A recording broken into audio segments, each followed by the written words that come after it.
Substation is a whiteout doom killer on Atari ST Show, episode 15.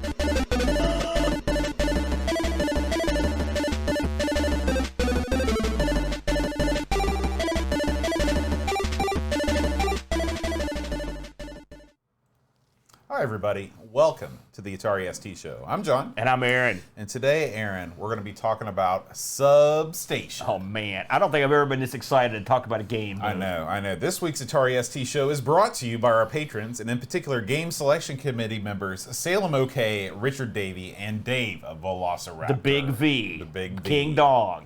Now, Aaron, what's your favorite kind of sub? Well, I like a meatball sub. Yeah. I'll be honest with you. You know, okay, where do you get subs? Do you make your own subs or do you go buy them? No, because the thing with the sub, Yeah. this is what I've learned. You know, I'm 41 years old. I'm a damn man. Yeah. Okay. You're a big old boy. And I've learned that a sub is only as good as its bread.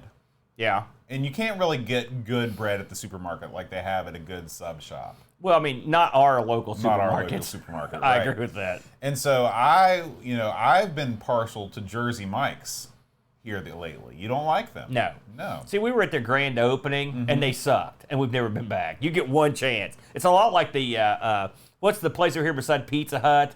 The Pita Pit? The Pita Pit. We loved that back in Huntington and stuff. We went there once. It was a death hole. I've never been back, not one time. You only give people one shot. Well, no, I mean, when you suck that bad, I'm out. You know, but the problem is, you're right. Making your own sub, like, it gets kind of pricey. Yeah. Unless you make them in mass, Right. you know.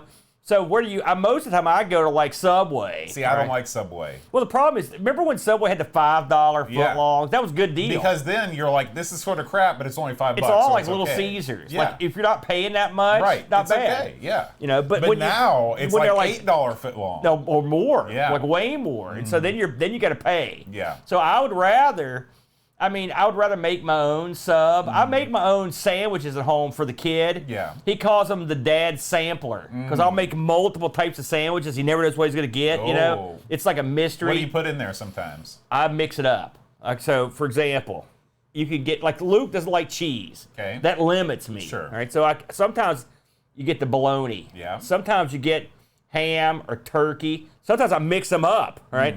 Sometimes he gets the peanut butter and syrup sandwich. Okay. He's a big fan of that one. And sometimes, if I feel particularly wacky, I break out the Vienna sausages. Those are good eating. How big a part are vegetables in these sandwiches? Well, they're not big. So you never throw the slice of tomato on He doesn't there? like tomato or lettuce, unfortunately. He's not like myself. That limits you. And so, it makes it tough. But, you know, there's grain in the bread. So let's go with that. That's true. Grain's a vegetable, right? Where do you stand on the cheesesteak? The cheesesteak, I stand firmly near it with my hands outward, grabbing at it. Yeah. Do you like Penn Station, or are they? I do like Penn Station. Well, you make it sound like I'm some sort of like evil overlord of subs. I'm not. But I do like Penn Station. But you gotta have a coupon. For Penn State because they'll fleece you, brother. These sub places, they charge an arm and a leg for these sandwiches. The coupons, like I said, they expect you to have the coupon. So, those coupons. You remember in Raiders of the Lost Ark?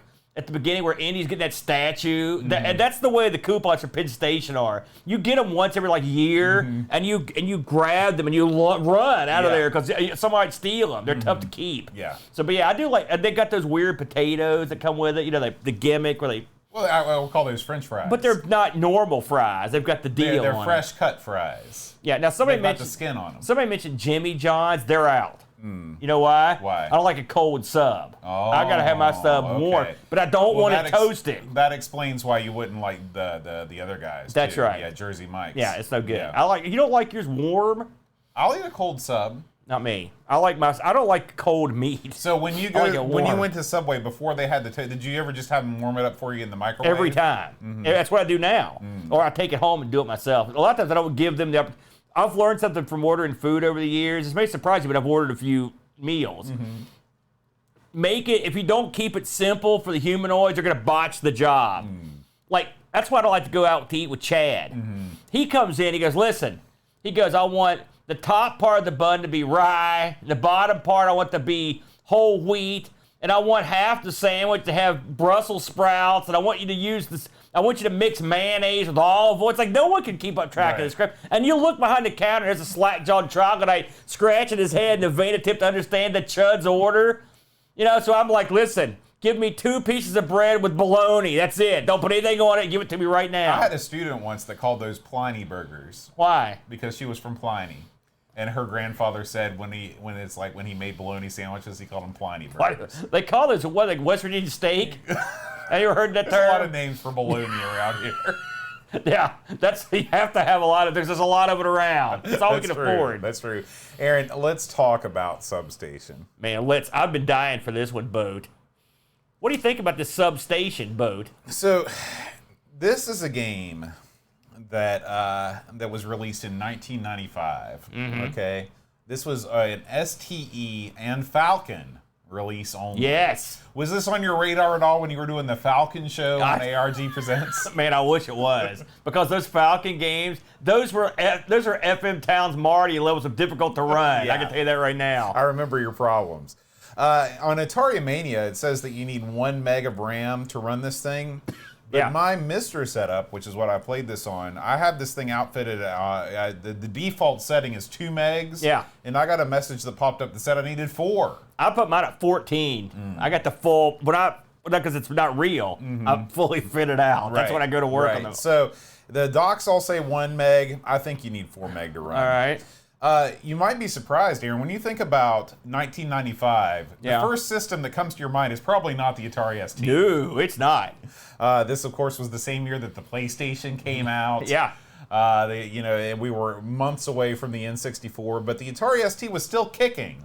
It was sort of weakly kicking. Yeah. It was like when you spray a bug. Yeah, or one of those death twitches. Yeah, But there were about 10 games that came out for the ST in 1995. Really? Yeah. There was a Championship Manager came out. I think that's sort of like Madden. That's the Just Dance of the ST exactly. every year. But Pinball Dreams was released for the ST. Oh, okay. That's pretty good. So yeah. This game was developed and published by Unique Development Studios AB. Yeah. Okay. What's the AB stand for, Bo? Alberta. I don't know. No. Wow, I was real impressed for about 2 seconds. They're Norwegian. Or I might have just hit my keyboard in a spasm. No, I got that too on mine. So that's the thing. So this is a Norwegian outfit. Yeah. They released about 20 games. Yeah. Really? Yeah. Substation was their first. Was one of their first titles. They released a pinball title called Obsession. Before then, we'll have to check that out. It was also an STe only game. Ooh, okay, yeah, pinball. Okay. And this was their second game. Their other notable titles, they developed a little game you might have heard of called Slam Tilt on the Amiga. Oh yeah. They did that. Then they moved on to the console scene. And they went right to where the money was. They developed the world's scariest police chases for the PlayStation. Really? That's a game? That's a game. Oh, I want to play that. I wish I had picked my TV game. Keep that in mind for ARG next time TV games rolls around. I wonder how that works. You have to make the chase scary? Are you the cop or the bad guy? Yeah, there's lots of unanswered questions. They also did one of your favorite games on the worst ARG episode of all time. Not black and white game. They did Futurama on the Xbox. That wasn't the worst. Oh gosh, that was the worst. That Destruction Derby game paired with Futurama. Are you kidding me? That was you're out of your mind. gut-o-matic. That's Test Drive Eve with Destruction. It's great. So, who was behind this, Aaron? Well, there was good old Mike Emtinger. Okay. This was his first published game, or his first credited game. Yeah. At least according to Moby. He did lots of Windows, PlayStation, and Dreamcast racing games. Yeah. He got into the racing thing. Oh, okay. Okay. That would explain the police chases. Yeah. And then there's their graphics were done by a guy named Marcus Nordberg. Yeah. Nordberg. Hey, you remember that bit, Naked Gun? No, yeah. Wasn't that Nordberg? That was, yeah, I can't remember exactly what the bit was. O.J. Simpson was O.J. Nordberg. Simpson was Nordberg. And there's Ricard Holtman, who did the graphics. These guys did nothing else. This was after Substation. After designing the lush, colorful graphics of Substation, they felt that they'd reached Mount Everest and retired from the gaming industry. I will say Ricard is a cool name. It is a cool name. If you can pull it off. The music was done by Peter Anderson and Christian Akerhelm. and Eric Tilby. They were also, according to Moby, this was their only credit. Okay. So this is really once you get this out of your system, you just move on to doing whatever else you do. Exactly. Move on with your life. Now, the most famous of this crew is a guy named Oscar Berman. Okay? I don't think he was related to Chris, but I could be wrong. Maybe that's where the AB comes from. Maybe so. Oh, that's an O, though. Well, it's Norwegian, so the letters are weird over there. Oh, look. Someone said what the AB stands for. Can you read that? Yeah, it stands for Akitabalag. It means corporation. Thank you, Amiga Viking 3000. Yeah, thanks, man. Coming to the rescue in the chat. So Oscar Berman, he did Angry Birds 2, Aaron. Angry Birds 2. I like the Angry Birds games. I don't know if I played the sequel. He was behind that. He was also behind Just Cause 2. Have you ever played any of the Just Cause games? I have played Just Cause 2. Okay. The name is dumb because it's like, why are you playing it? Just cause. That's what I always thought. Well, it's worse reason but it's pretty good. I think that's the one where you continuously open the parachute and jump down. Brent's a big fan of that one. Yeah. In 2016, he made his dreams come true, Aaron. Yeah. By starting his own VR exclusive game company. Oh. If there's any words that spell death, it's VR exclusive game company. I do like the idea. Listen, he's following his vision, Boat. They're called Fast Travel Games. Since February 2018, their first release called Apex Construct is available to the public. Okay. Cool so name. If you want to know what Oscar Berman's doing these days, check out Apex Construct. All right, very good, Boat. And your deep dive, Boat. Nice work. Thank you. So anyway, what's the background story? It's great. Of Substation. The background story of this is great. So you know this is the year 1999, Aaron. The distant year. The distant future. And there are undersea power plants now. Well, did you read why? Did you get that part? No, tell me why. So, this Japanese company, they're like Mitsubishi or they're something very like clever. That. It's not Mitsubishi. It sounds like that, though. But they figure out, and this sounds realistic. This is what gets me. Like, we're in a big energy crunch, right? For real. So what do? Well, this is simple stuff. You go down to the bottom of the ocean. They got those lava flow holes down there. Yeah, the flow hole. The old flow hole, They go down there and they put some turbines down there. And why are we not doing that? I don't know. This is a good idea. I was reading this. I was like, yes, it could work. Listen, I've seen those flow holes before, and they're pumping out water. And so they put one over it. Well, and so bam, this thing is according to the wall of text that starts with. This thing's running like 3 Japanese full towns. Yeah. And I mean, Japanese cities, they don't run on candlelight, brother. Right. They gotta have the big E, right? So all of a sudden, they lose contact with the substation. Something's gone wrong. And so the Japanese are like, well, time to hire some Americans to go down. I don't know why why would you do that, Japan? It was because stuff has gone wrong and people have died. Right, so they hire some guys. And they know that the Japanese Secret Service isn't going down. Is there a Japanese Secret Service? Well, they're secret. You can't send them down because then you'd be exposing them. You read that a different way than I did. I looked at it like, well, something's gone wrong. Go get the dummies. To go down. I'm not saying that wasn't part of it either. Go hire some dummies. And so they're basically, the rule is like, keep this on the down low. Right. Go kill everything you see. Now, the UN approved this. There was a special UN. There was a UN. This was in the actual documentation, not in the text. I was going to say, I don't remember seeing that. Yeah, the UN had a special section. Wait a minute, you read the docs on this? I read that. Okay. This was in the. This was on the. I think it was in the article that was linked. There was no documentation for this game that I could find anywhere, but there is a. There's a magazine article for when this was a demo disc. Oh. And I got some of this from that. That's good. So the UN gave it the thumbs up. Right. Well, it's gold. That's right. They've never dropped the ball. So the UN is approving the special combat operation to go down to the bottom of this flow hole tank and see what's going on. Substation. Yeah, flow hole substation. Okay. So that is the backstory. It's awesome. Now tell them how the backstory's delivered.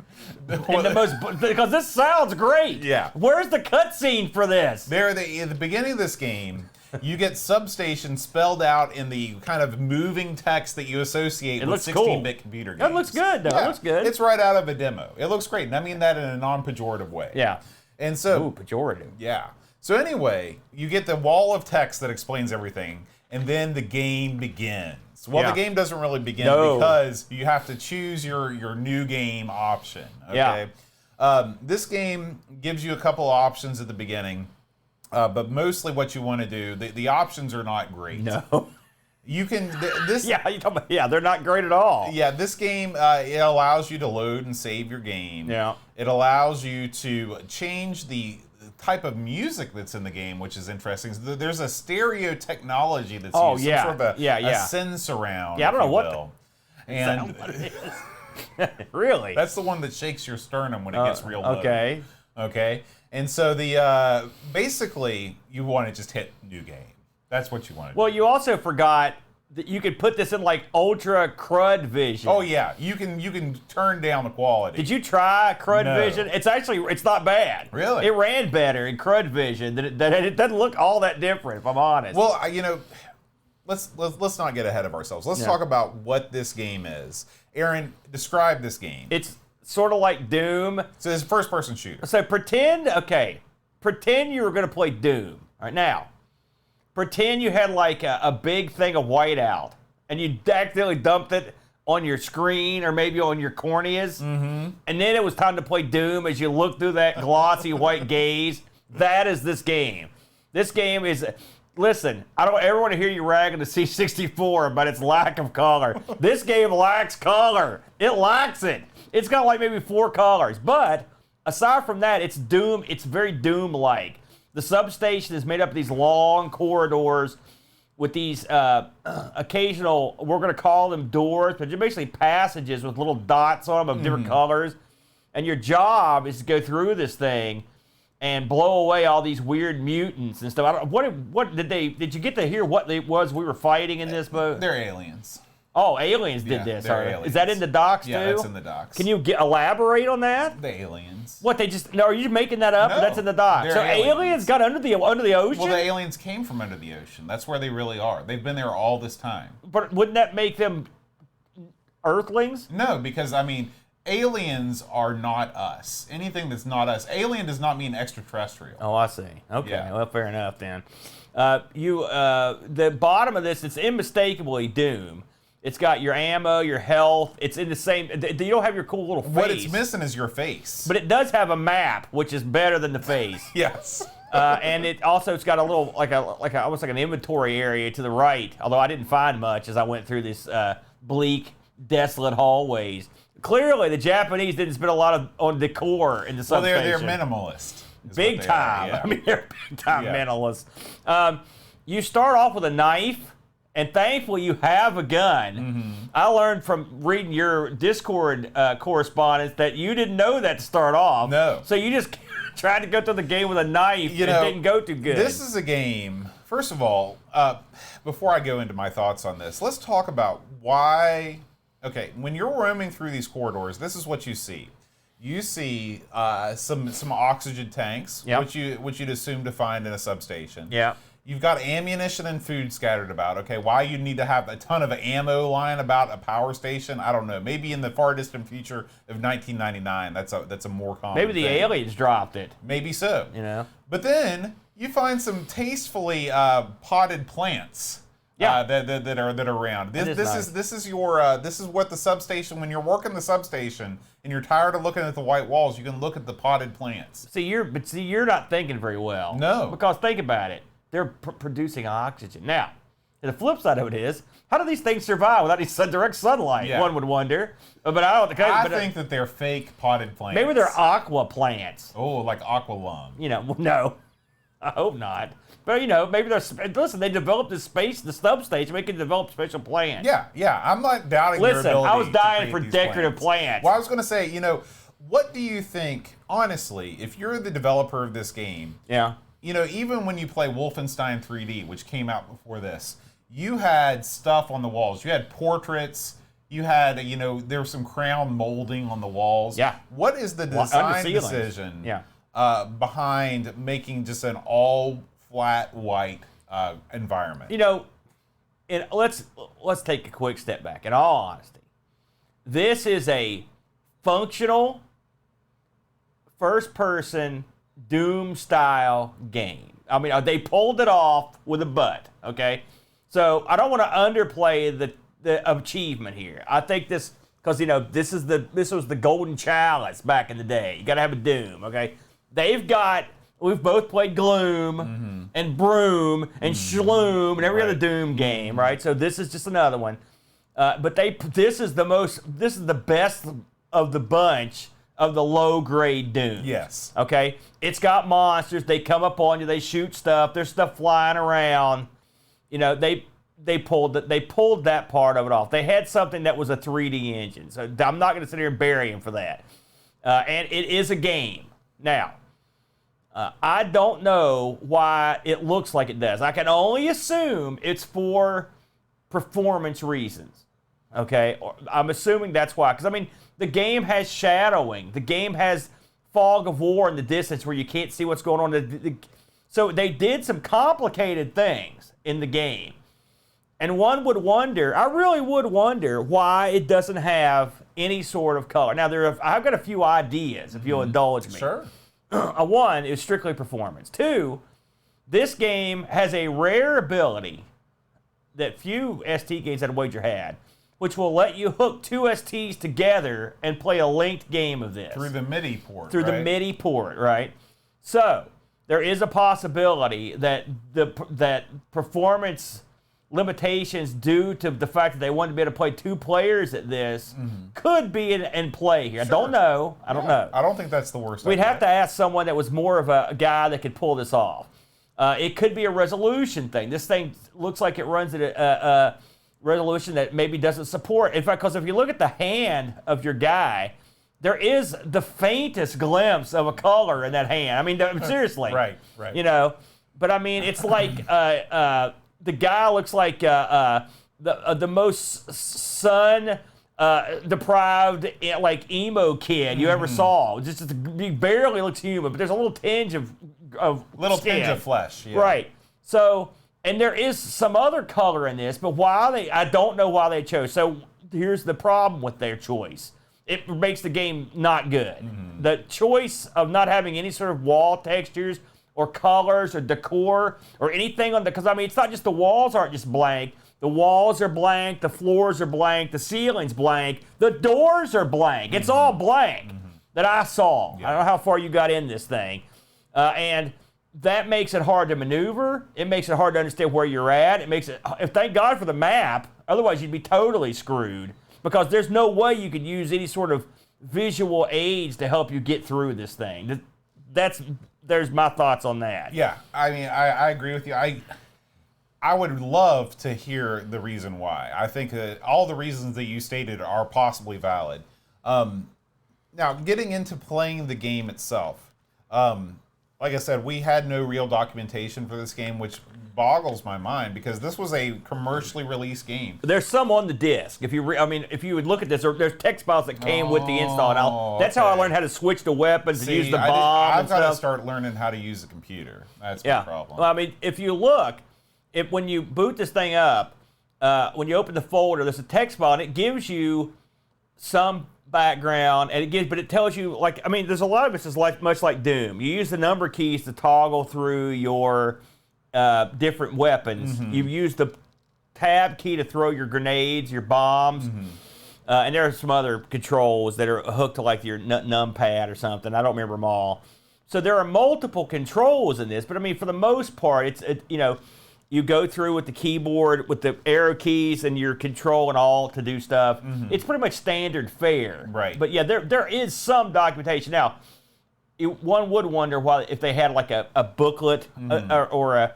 I'm not sure I ever saw a box for this. I mean, I came up with something that looked like a box, but I don't think this ever even. I don't know if this was ever even released as a boxed item. Was it? I don't know. Yeah. There's scant evidence of this on the internet. Now, it's possible since this came out in Norway, maybe if you search the Scandinavian web, in non-English language websites, you're gonna come across stuff. But I couldn't find anything. But anyway, I went through the first half of this week playing this game with the old knife, stabby. Yeah. Okay, And I was not very good, surprisingly enough, because when you start this game doesn't hold your hand. No. You come out of that first room, and there's aliens throwing fireballs at you from across the room, from across the fog of war. You can't even see them. But it's sort of like the way Doom starts. In well, a lot of is ways. it? Because I recall being able to get through the first level of Doom pretty easily. Yeah, but you didn't have a knife. Well, that leads us to the next part of the discussion. So I get on Discord, and I'm like, hey, guys, is there any documentation for this thing? And Photon Storm, he was like, yeah, man, here's a review. He sent me a review of ST Format magazine, I think. Sure, yeah. And it had this was a part of the demo disc, and so I was able to check that out and actually get some tips, also some of the backstory. So anyway. I got the gun, and I was like, yeah, now it's time to go to work. Well, guess what? I didn't go to work. I still died all the time. I could not make it past the first level of this game, and I'll tell you why. The problem that I have with this game is that the controls seem very floaty. You know, you tap right on your thing, and your guy just sort of swings the gun, and and then you tap the other way, and I couldn't get it zeroed in on the enemy. It's funny you should mention that. I'm gonna give you a hand. Okay, man. Thank you. So remember I told you there's like a high definition version, then there's like a god awful, disgusting version. If you put it on, and I'm telling you, there's not a huge difference between the two. If you put it on the lower res version, the control and aiming is a lot better. Oh, it's a lot more precise. Okay. Now, there are multiple issues with this, okay? And not the least, I don't necessarily know how, if you're watching at home, this is me playing, because there's not that much footage on this game, all right? There's very little footage. So I just recorded myself playing it. And so I did not necessarily know how to get I went through the whole thing, and I had I thought, and I couldn't even figure out how to get out of there. I suppose you need a key card or something. But the difference between this and Doom is, aside from the floaty controls, and it's hard to aim, is that Doom, they give you kind of a nice scatter when you shoot. Like, if you'll recall when you first played Doom, you're shooting guys way off in the distance with your gun because you're in the general vicinity of them. It sort of auto-tunes the gun. Yeah, it auto-aims you. This doesn't do that. And so the result is you have to did you ever try to shoot those little floating cameras down? I didn't think you could. Oh, yeah. You can shoot them down if you want to waste a bunch of bullets. But you can do it, but it's incredibly difficult because they're moving, and it's hard to hone in on the targets. And aside from the fact that you run out of ammo quickly, I never found even another weapon aside from the two I had. Remember in Doom you played it, they had crap everywhere. Tons of health, tons of weapons. You got the shotgun right away. This game isn't like that. I couldn't find that much stuff. And without any guidance, I had a lot of trouble. And then on top of everything else, it's a frustrating game. Because when you die, there's no man in this. There's no continue in this. When you die, it doesn't even say game over. It just fades away and it takes you back to the main menu. You get nothing. You talk about minimalist. There it is. They couldn't even put a game over in there. You get zilch. And after a while, that gets irritating. Yeah. And I played this over and over and over and over. And every time I thought I was getting better, I wasn't. It's because aiming is so difficult in the game. Let's go back to just first principles here. Yeah. First-person shooters exist for a reason. And the reason they exist is because you want to feel like Big Daddy McStud. Correct. Okay? You want to hold that gun and you want to waste suckers. Okay? Correct. You want to mow stuff down. Yeah. Okay? This game is the opposite of that. You come out of this game feeling like Big Weenie McWeen. Okay? Yeah, you're always running from stuff. Yeah. Backing away. Yeah. I mean, this is just it's the total opposite experience that you have when you play a game like Duke Nukem or Doom. Right. You're right. And the funny thing is, there's a game here. There's an engine here that could, I think, if they could have done something with it, that you could use. Like the monsters in the game or the aliens, they look okay. There's this one guy that's sort of like in Predator form. That doesn't look that good. No. It looks like a chunky crab. I thought it was the game was glitching out on No, him he's first time. invisible, Yeah. right? But with that kind of invisibility, why bother? Right. Listen, we can't give you an invisibility bill, but we can make it look like a pixelated disaster. Sign me up for that. Bleh, bleh, walking around like big squares. You know, although if it was available, I'd take it. But still, yeah, it's not visually pleasing. And this game is not visually pleasing, but I could get past it. I mean, I played Doom on a calculator on ARG, so I could get past not visually pleasing, but it's not designed well. Yeah. And not to bury anybody, you know, because I couldn't do it, but it's not a well-designed game. The stuff isn't, your objectives aren't well defined. The landscape is tough to navigate, even with the map.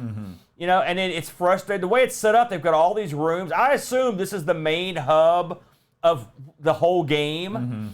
But when you can't get off the main hub, can you imagine like in Quake, when that game starts, you can't get off the main hub of the game? It would be very frustrating. Right. I mean, what are we doing? And this is, I think the ST really, so I don't want to say it shines here, but I mean, it does something. It moves. This game moves very, very smoothly. I mean, the frame rate on this game is off the charts good. Now, of course, I was playing this on the Mister with a souped-up Mega STe. Yeah. But I think that, judging from some of the reviews that we'll get to, this game runs smoothly on pretty much any STe. I can't believe you found her. Oh, did some people send in reviews, or did you actually find some magazines? No. This is just Discord reviews. Oh, I was curious because I mean, there was scarce amount of info on this game, and I tried to look up some stuff myself. You know, have we played any games on the show that required an STe before? I don't think so. I think this is the first required this one. much memory. I mean, listen, there isn't this on the Amiga. Yeah. I will say that. So you've got to give them the devil their due there. Yeah. I mean, we've played Alien Breed 3D. We've played Gloom. Those are better. Those are better games. Well, than they're this. better games, but the technology is not as good. They don't run as smooth as this. Right, the technology here is better. Yeah. But I mean, what would you rather play? Oh, something that's not as smooth with like textures and stuff, or this? Yeah. I mean, this is like, I don't know. I mean, it's real bizarre. It's just the whole thing. It almost looks like it's not finished. Yeah. Or something. Yeah. I mean, even the title screen, everything just has the air of we ran out of money at some point and had to put this out. They should have spent more time working on texturing and stuff, and less time on writing all that huge wall of scrolling text. And then once you get past the opening, Sergeant Scumbag has another 40,000 lines of text. That doesn't really help you much. No, it doesn't help you at all. Yeah. It doesn't give you any help at all.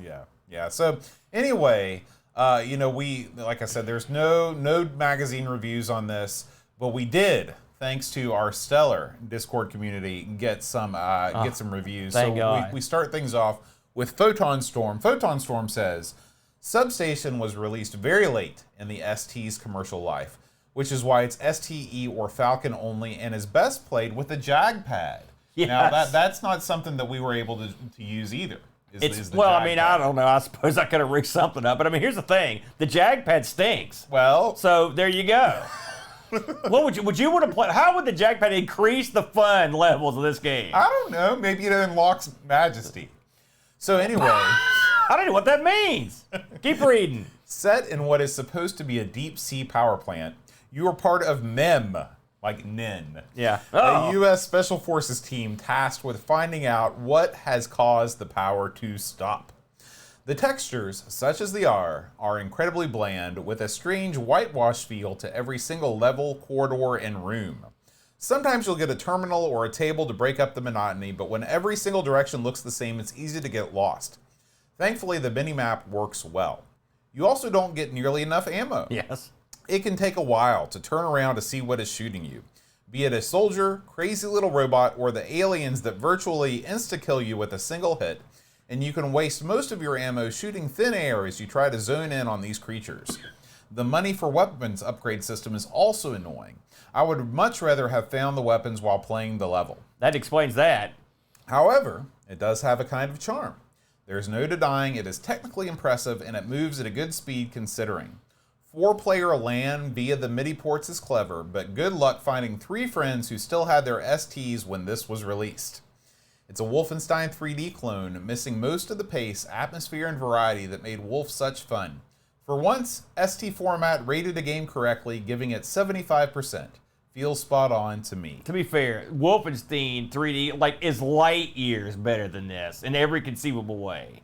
So there you go. Go ahead. Salem OK writes, the game starts with a very atmospheric and high-value sounding introduction. There's not much to see graphically, but it does set the scene and the storyline is not bad. The menu that appears next would not be out of place on a PC of the era, with another excellent digitized background music. The animation seems to deliver a solid 25 frames per second as advertised in the documentation, which is absolutely amazing and makes this game one of only 3 first-person shooter games I've ever heard of that work on a vanilla 68,000 based STe, along with Wolfenstein, also from the 90s, and the recent Dread. That is, if you exclude Mini Maze, of course, which predates any of id Software's masterpiece by a good 5 or 6 years. So technically, the 3D engine is impressive, but the trade-off is an extremely muted, paletted based on gray gradients and dithering. The monsters don't look too bad as 2D sprites, even though their scaling is not butter smooth. The sound of doors, buttons, pickups, monsters, shots, and hits are really good and wouldn't feel out of place on a PC first-person shooter of the era, although maybe with a slightly improved bitrate.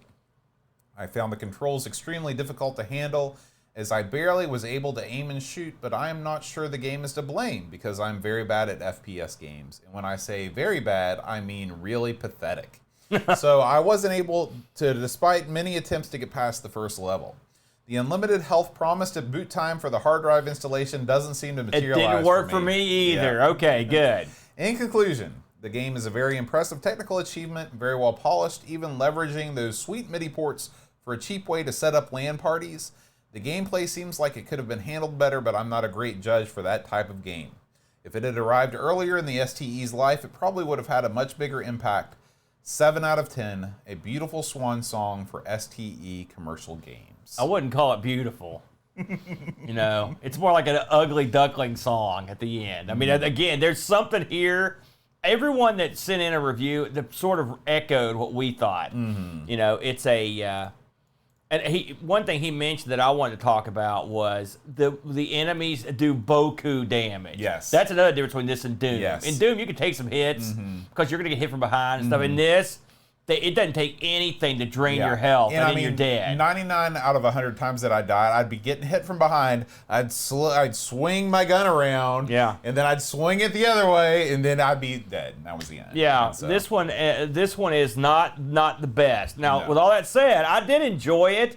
I was actually excited to play it, and it's an exciting thing to see run on an ST because there's something here. This is one of those things I wonder if they could get somebody to come back and tinker with it. Yeah, just throw some stuff on the walls. Put up some posters. Well, I mean, I would love to know what the deal is with because I mean, you would not ever make a game that looked like this unless there was a reason. Well, to make a game that looks like this. You know what? This reminds me of is Super Hot.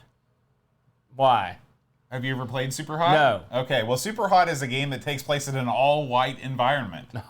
Oh, that sounds horrible. But there are definite design reasons why that is. But anyway, that's the only other game I could think of that was all white like this. This is a new one on me. But yeah, the monsters are okay. The sound effects are okay. It's what you would expect. But I mean, hey, listen, if someone out there tries this and does better and enjoys it more, let us know. I'd like to, in the comments. Let us know what you did. Now, Aaron, it's time to bid a fond farewell to Substation. If you're listening to this, listen, guys, we want to hear your feedback. If you're watching this on YouTube, leave us a comment.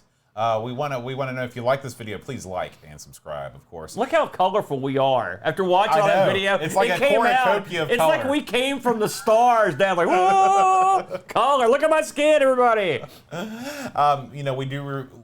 We release this show in both audio and video podcast formats. You can find the video at bit.ly/Atari ST Show. We record live on Twitch at twitch.tv/Amigos Retro Gaming. If you want to support this show, just visit patreon.com/Atari ST Show. We do have a goal up there that we are ever closer to meeting. If we can get to $200 a month in Patreon support, the Atari ST Show will morph from a monthly show to a weekly show. If that happened, we'd be getting into some real funky territory real quick. Oh, yeah. We'd be playing some weird stuff, brother. And that leads us to our ST Show supporter roll call. Thanks to all of these fine folks for supporting us on Patreon on the Atari ST Show. We've got David Cavalieri, Control-Alt-Reese, Laurent Giroux, Twilight Zoner, Wonderly Chesum, Retro Jerry, and Bernard Quinn. If you like our format and you want to hear more, feel free to check out our other shows, Amigos, Everything Amiga, Ira Sinclair, An American Take on the ZX Spectrum, The Coco Show, Gaming on the Tandy Color Computer, and ARG Presents, where Aaron and the Brent spin the wheel and make the deal. Right on. All of these shows can be found on the Amigos Retro Gaming YouTube channel or at anchor.fm/Amigos Podcast. Yeah. Aaron, what are we going to be playing next time? God only knows, but let's find out. Bam. Oh, man. This is one of those games I would have picked solely on the basis of the name. It's the Wings of Death. You know, that guy looks like Scott Weiland with a dislocated jaw. He looks like Beak Boy to me. What is Beak Boy? I don't know, just that guy. He looks like Is he related to Bat Boy? He looks like he's got a beak. The bottom part of his mouth has got a beak. You know, I'm glad we're finally talking about Bat Boy, because I wanted to ask you about him forever. All right, go ahead. You never hear about Bat Boy anymore. You never see him at the supermarket. No. What was left of the... Didn't National Enquirer get out of business? I don't think it was National Enquirer. I think it was the Weekly World News. Maybe one of those went out of business. Maybe. Yeah. I don't know. Bat Boy is more... does that not fit into the cryptid sphere? Well, I mean, the thing is, I think they just made him up. I'll be honest. I hate to tell you that, bud. Maybe they made all that stuff up. I don't even know. But I mean, Wings of Death. Just to bring, you're not putting that over. That sounds cool. It does sound cool. I've heard that Thalion, the makers of the best game on the Amiga, make this. I can't stop looking at that guy's jaw. Well, I mean, he's looking at the box art for you listening at home. But Thalion, we love them, and by them, I mean me. They've done some good stuff. So this might be the best thing we've ever played on the ST. I'm hoping. I hope so too. Guys, thank you all so much for listening, and make sure you play your Atari today.